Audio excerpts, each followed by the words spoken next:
Hey everyone, I hope everyone is doing well in my workout today. As you imagine, a lot of Olympic lifting. I started out with some power snatches, moved on to some snatch pulls, then I had some cleans and squats, deficit deadlifts, close grip bench, some back extensions, and a little bit of abs. Just about everything except anything overhead pushing wise. So I think I'll have some of that tomorrow. But starting out with the power snatches that I did, they all went really well. I worked up to 155 for a set of 2. It was supposed to be 4 sets of 2 at 135, and I progressed that up to 155, and they all felt good with that. Moving on to the snatch pulls, I worked up, I believe it was 145 pounds, and those all are feeling more consistent with those. So continue to work on, you know, same general cues with those, but just trying to be as explosive as possible within that movement, and feeling better with it. With the power snatches, I used the straps when I was working with the weights, and then with the snatch pulls, I used hook grip for everything. I may vary that a little bit, but I don't know, I'm just kind of playing around with it. It's something that was recommended to me to do the snatch pulls without any straps and then do the snatch work with straps, but I'm sure I'll vary that just to get a feel of both, since straps are just slightly different, not terribly, but obviously going for the hook grip or not, it's a little bit different with that. But then moving on to cleans, it was supposed to be up to 185, and I pushed that to 225, and it was 4 sets of 3 at 185. I did 1 set at 185, a set at 205, a set at 215, and then a set at 225. And those are pretty difficult, and I probably won't be as aggressive with those the next time I do them, but I definitely need to get a bit cleaner with the form. No pun intended there. Jesus, that would be that's such a dad joke. The cleans need to be cleaner. But anywho, after that I did deficits, and I did a single at 455. Basically my top sets were 2 reps at 405, a top single at 455, and then dropped down to 405 for a double.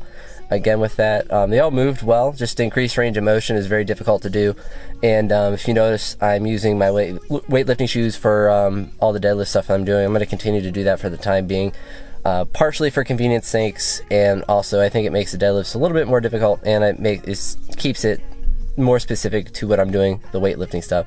So I'll continue to do that for now. I may change that in the future, but who knows with that. But after that, squats, I pushed. It was supposed to be 225 for 3 sets of 3. What I decided to do is do a set at 225 for 3, go up to 275 for a set of 3, and then drop it back down to 225 again for a set of 3. So as you imagine, I pushed the weights for almost every exercise today. So part of the reason why I'm all fatigued now is because of that reason. And the next thing after that was some close grip bench.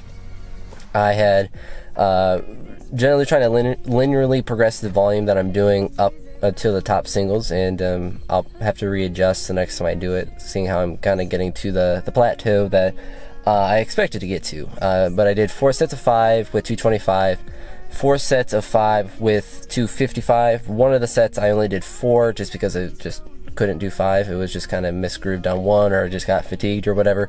So it was 3 sets of 5 and a set of 4 in that. Then I did 2 singles with 275, and then I did a single with 295, which was pretty ugly. I stopped in the middle of it, and I mean, it's just triceps that stopped with it, but I was able to grind it. After it, obviously wouldn't have counted in competition, but I'm also not closed grip benching in competition, but I'm happy that I was able to get it and grind through it. Won't be pushing it that heavy the next time I do it for sure. But after that, I did a set of 5 with 225 with all pause reps, and just trying to get the form to be good with the bench, and bench is feeling good continually. I probably do the next session that I do bench press, so it'll be closed grip again, but then the next week I may do some wider grip, just regular grip bench press, and vary that a little bit. But I have to decide that later this week if I want to do that, because this week's gonna be really funky with all being in Indiana for a bit for a baseball tournament, and we have another game on this Friday, so it's gonna make the lifting schedule really funky this week. So we'll see how that all works. But after the close grip, what did I do? Some back extensions. I put the weight behind my neck, and it made it a lot more difficult. So I'll be dropping the weight and doing that for other ones, and to get the exercise to be a little more difficult and to create it so I won't have to do as much weight with it, and because I really don't want to be holding a bunch of weight in front of me when I'm doing it. And my back's already fatigued, so I'm not really worried about that. Did a little bit of ab work, and that was really about it. I watched Derek pull 650 for 2 reps. Derek Mortensen, and he's just a beast. And hopefully one day I can get that for a single. That'd be a pretty dank single to get, but not for the time being. But another good day.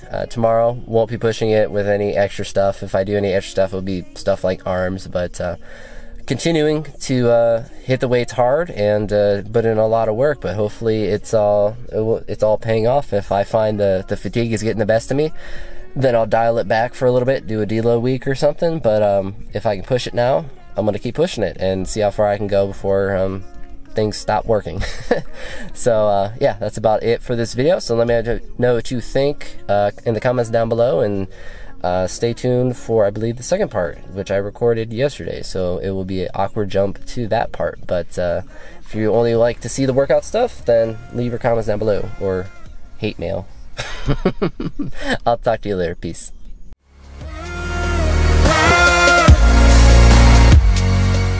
Hi everyone, I hope everyone is doing well. In this video I wanted to talk about some of the social commentary that you see online, and kind of why it's harmful, and what I would like to see the commentary type atmosphere be online.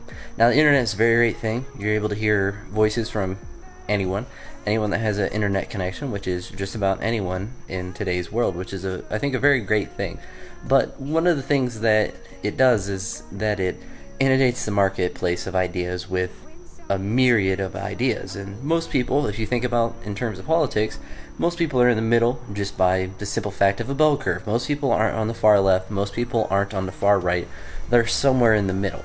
So the people that have the average view are not going to be getting the clicks and the interest that someone that's on the extreme left and on the extreme right. Just think of it in terms of intellect.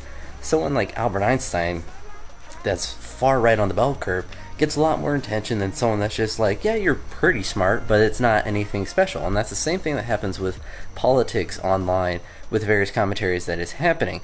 People have to become more and more outrageous, and the people that just so happen to be that crazy outrageous just naturally are the people that are like, wow, look at all these SJWs, wow, look at this right-wing nut job. Those are the people that are getting the attention, when in actuality, if you talk to most people, they're very rarely going to meet someone that's on the far right or the far left, because by definition there just aren't that many people.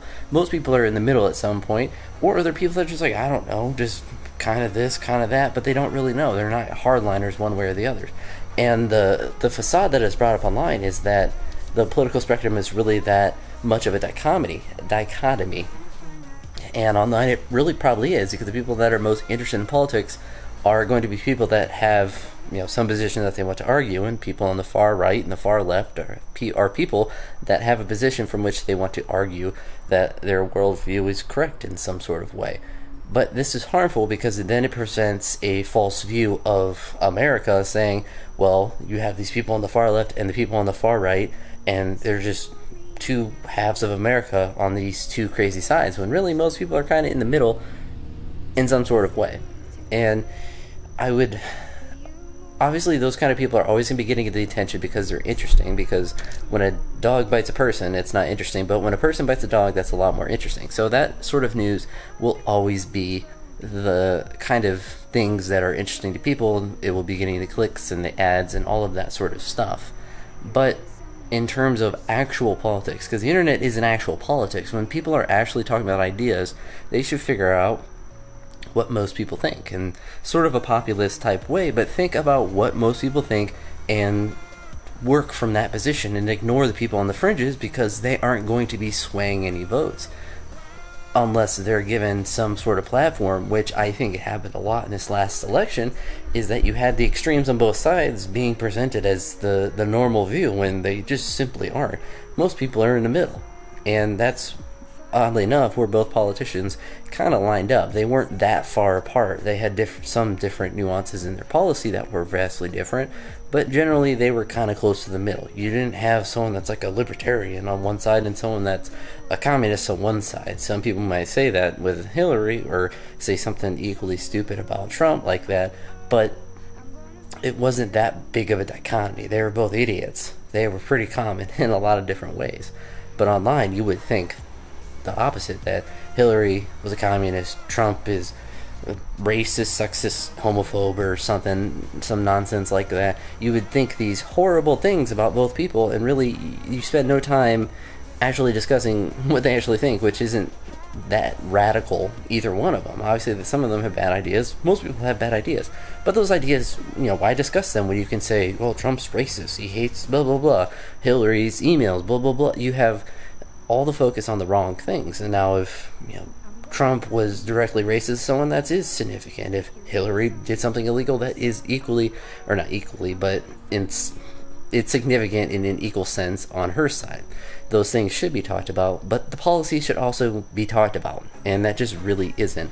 The arguments of there aren't arguments online, and what I mean by that is that they aren't debating ideas. They basically have people that are just shouting about their position, saying that they are right no matter what, and they're not willing to change their position.